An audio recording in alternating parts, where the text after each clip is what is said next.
In this video, I'm going to share with you the simplest and most important tip if you want to advance your understanding and appreciation of great literature. The way this video will work is I'm going to give you what the tip is and why it is so, and then we're going to look very quickly at 6 ways this tip improves your appreciation of literature. And I'll say right at the beginning that if you put this into practice, very soon, without your being totally aware of it, you'll start to just naturally get more and more out of what you read. So my bookish friends out there in booktube land, let's dig in. So the simplest and perhaps the most powerful bit of advice on learning to appreciate and understand great literature more fully is simply to reread the books you've read. Now, I just want to say right here, I don't mean read every single book you've read again. If you think you've read something that's absolute twaddle, don't bother going back to it. But if you have, not just sentimental now, but if you have a recollection of books that you enjoyed, dig them out again and reread them. You will learn so much more about literature from doing that than perhaps reading many essays and non-fiction books on how to read. Now, the reason this is important is because some have estimated that somewhere between 60 and 80% of us do not read a book a second time. Now, there's no definitive percentage, but let's say half of people don't read a book a second time. That's a lot. Now, why is it people don't reread? It's quite simple, and you may be one of them. It's because I already know what the book's about. I know what happens. If it's a murder mystery, I know who did it. I fall into this trap a lot, by the way. But that's only seeing literature in one very narrow sense. A lot of people just think of literature as a story. A very quick, this happened, then this happened, then this happened, end. But that does not explain how literature works. And if you want to get a deeper understanding and really appreciate and have your eyes opened to far more wonders that are in a single book than most people will get out of it, reread the book. I'm going to give you an illustration. I hope you remember this. Have you ever decorated your living room, your lounge, or any room in the house? Of course you probably have. Now, you spend time picking a colour, don't you? And making a scheme. When you come to paint the room in a colour, how many coats of paint do you put on? Do you just put on one coat of paint? You may put on green, for instance. Now, if you put green on the wall, everyone can come in and say the wall is green, but it will be patchy, won't it? It won't be satisfying. And yet, everyone knows what the colour's meant to be. It's quite clear. That's what reading a book once is like. It is a single coat of paint. You may know what the story is about, but your memory of it, your understanding of it, the amount you've missed out will leave your comprehension of that story extremely patchy. What happens when you put a second coat of paint on your wall in your living room? The colour becomes deeper. It becomes more vibrant. What happens if you put another coat on? Maybe there are now no patches whatsoever, not even a mark of a brush on there. And now that's truly satisfying. That is what rereading gives to you. If you just apply that to books you enjoy, go back after some time and reread it, you will see way more. And you will appreciate much more. And here's the really great thing about this.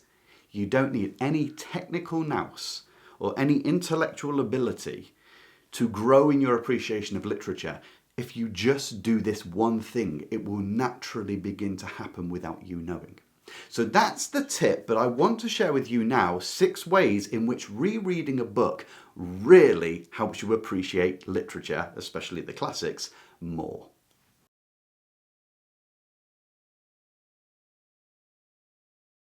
The first and second points come as a bundle. The first bit is, a book is not just about the surprise, but about surprisingness. C.S. Lewis talked about this very well indeed.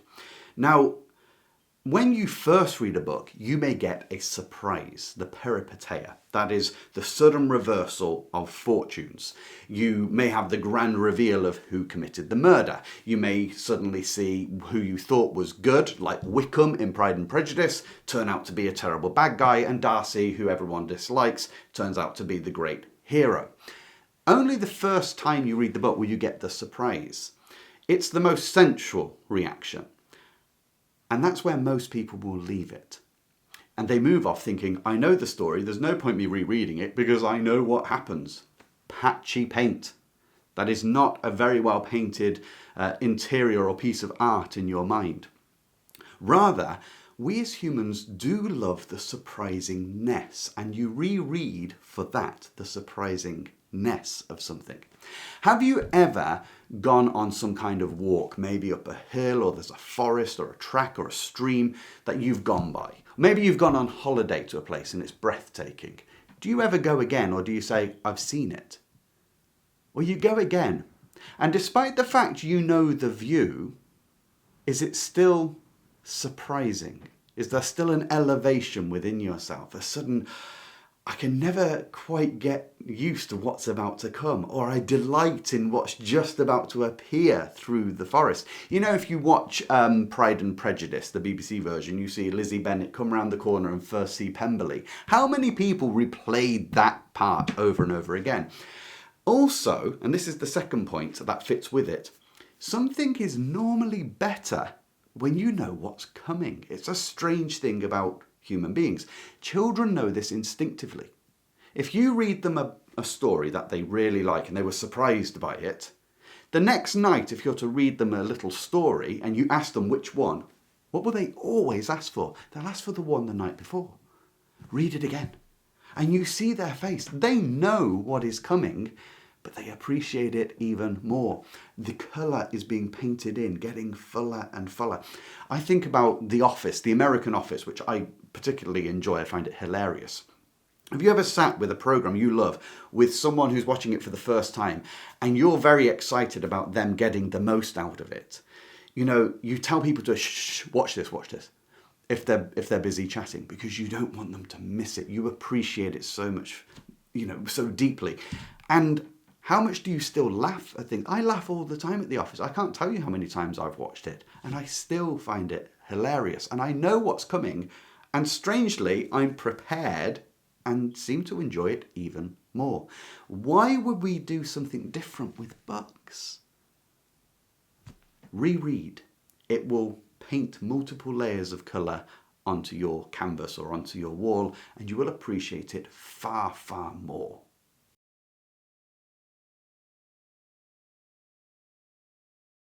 Now, the third point runs on from those two, and that is, when you know what's coming, you can attend more closely to what's happening around the situation.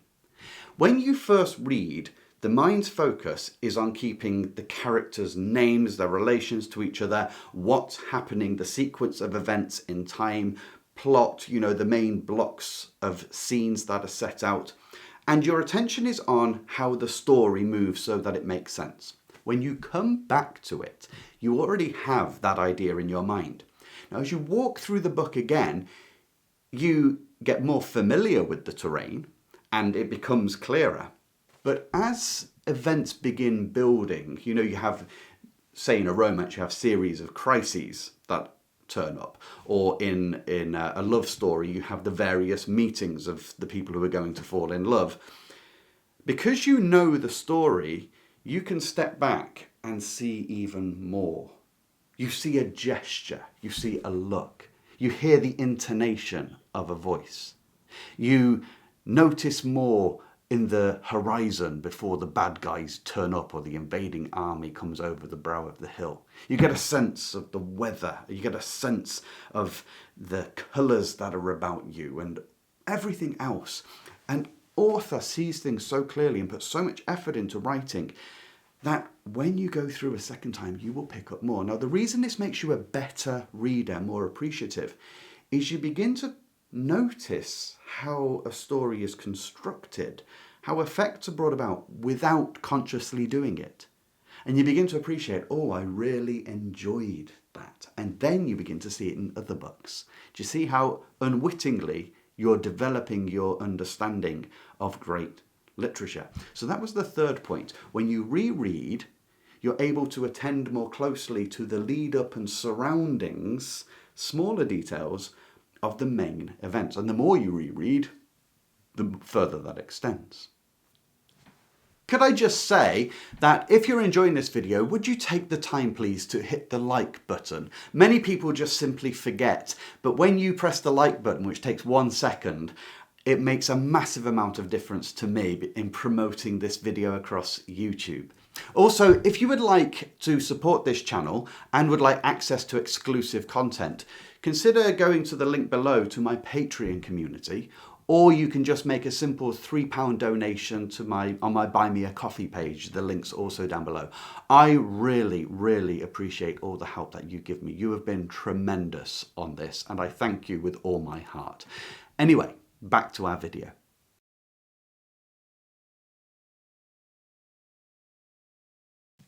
The fourth reason rereading will develop your understanding of literature and appreciation is it allows you to identify the craft that goes into creating a story or a work, because not all great literature is just a story. They all have a story, but they're not just a story.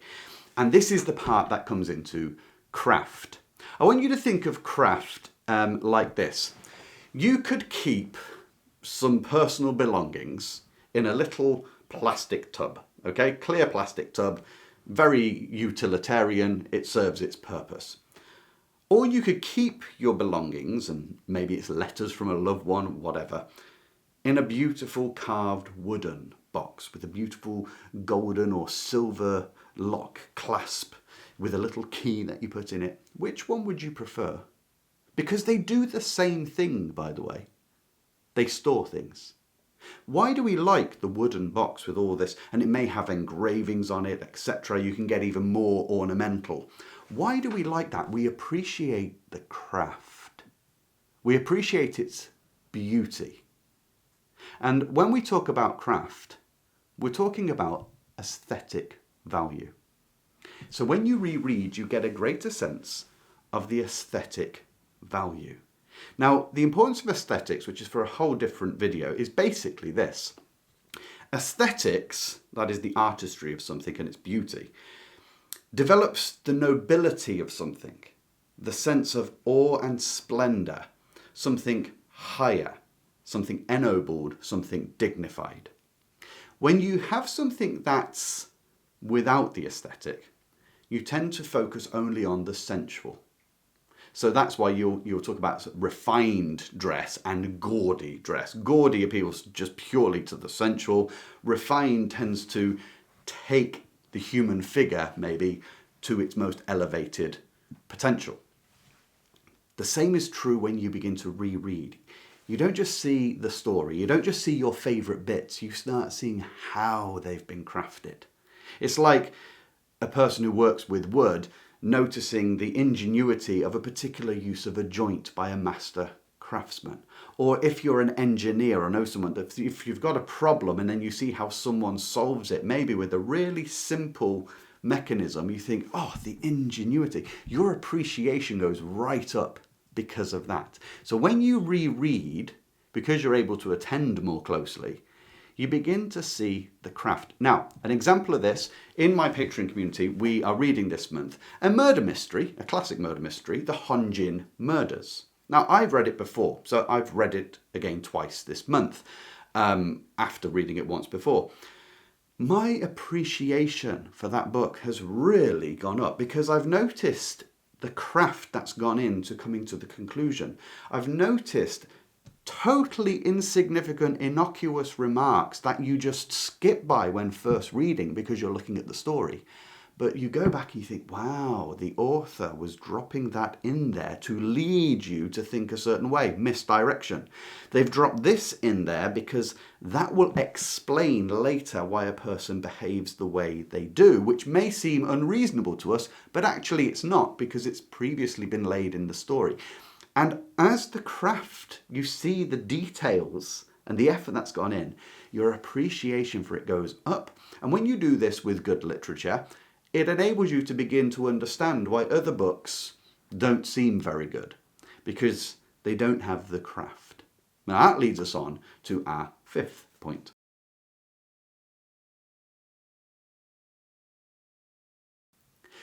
The fifth thing that rereading a book does is it begins to allow you to see the book as a whole. Now, we might automatically think we do see the book as a whole because I know the story. The story is merely maybe the colour of a piece of clothing rather than its cut. Okay? You need an ensemble to bring something alive. I'll give an illustration of seeing something as a whole. Have you ever watched these programs? We'll go back to decorating. These programs are people going to someone's house, professional designers, and they're going to do up their house while the couple or the family move away for a week or 2 weeks. Now, before they move away, the family maybe talk to the interior designer, and the interior designer shows them some maybe wallpaper or ideas of cushions they're going to use. And you see on the face of the householder that, oh, I don't like that. They're talking about putting stripes on the wall, or maybe a mural, a painting across the wall, and you can see the person who owns the house thinking, oh, I don't like that. That's never going to work. That's just going to look disgusting. And then they come back 2 weeks later and see maybe the wallpaper they were shown that they didn't like as part of a whole, and how it all coordinates. You see, an interior designer sees the whole. They've planned it out. An author has created a whole. Great literature, especially good literature, is also art. It mimics life, but can do what life cannot do, but the spirit recognizes. And great authors or interior designers, we may just see a story and go, oh, I don't like that. But all we've really seen on the first go through is a swatch of fabric or a piece of wallpaper. We haven't beheld the whole. When you reread and reread again, you begin to be able to take in the entire thing. Think of a diamond. If I gave you a diamond, would you like to wear it? Would you accept it as a piece of jewellery? Probably. But how about an uncut diamond? It just looked like a rock. It looks like rubbish. It's only when it's perceived and seen and faceted out, that's the craft, and then beheld, put in its setting on a ring, for instance, as a whole, it becomes this luxury item. When you reread, a story you may already have appreciated will start turning into a luxury item. You begin to see the whole. Now here again, how does that help you appreciate literature? It's because you get a greater sense, even without training, even without doing any strong analysis, you just get an inner sense of the beauty of something growing. You behold it more vividly. You can't always put your finger on it or elucidate it, but you know it. And then when you read other literature, which is lesser than, perhaps, you have an understanding. This isn't as good. You may not put words to it, but it's because you're starting to judge things not by just a mere swatch, but by the whole itself. So let's come to our sixth reason that rereading will help you.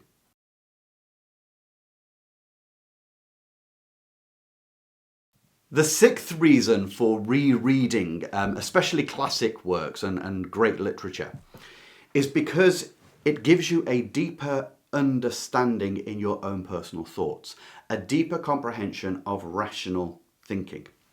Let me explain why. Books can be written for numerous reasons. They can be written to thrill and to excite. Okay, that's probably the most primitive level. And to stir up some single emotion. But books are written to give us an experience. Often, good books will give us a set of experiences, or they'll explore a particular element of being and existence. Some will go so far as to highlight an area of society which the author may approve of or disapprove of and think needs changing. Some may rage against what most people don't see, but the author sees clearly. Or maybe it's about, some polemic against rulership or whatever it may be. When an author puts this together and we only see the story, we've not trained our mind at all in how to become better thinkers. We don't have understanding because the author has built a world around an idea that they feel they've got to present. Now, the great literature especially does this. There will be some kind of opinion. Something motivated the author. What was it? Can we see it from their perspective? Most people live their lives seeing it through only one pair of eyes. That is a very shrunk and claustrophobic existence. When you read great literature more than once, you can spend time not just looking at the story, you can start looking at the internal monologues of a character, the decisions they make, the fallout of those decisions, the spreading effect of their decisions on others, whether they're aware of it or unaware of it. In literature, there will be an argument on certain topics, which you can begin to follow and tease apart. Reading like that grows your own ability to think clearly. The last thing I'll say, just to illustrate this, is have you ever bought a box of Lego and you're not very good with Lego and you open it up and you get the instructions and painstakingly you go through the instructions and you have the thing that's on the front of the box. You built a castle. You can give that box of Lego to someone else who understands the principles and logic of Lego, of shapes, of building, of effects. And they can take the same pieces and create an aircraft out of it. Now, you know you've got the bits for a castle. You could never make an aircraft, but they can. How come? It's because they understand the logic. They understand the development, the formula. It's a difference between knowing an answer and knowing a formula. You can take a principle and use it on multiple things. You can just look at the one answer and only know the answer to one question.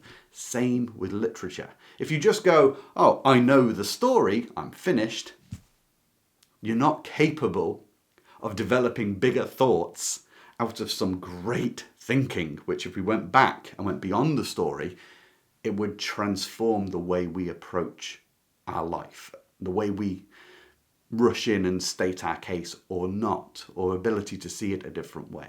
That is something that rereading will give you because you're drawn away from the story, as in you're still tied into it. The story is always wonderful, but you're able to see more.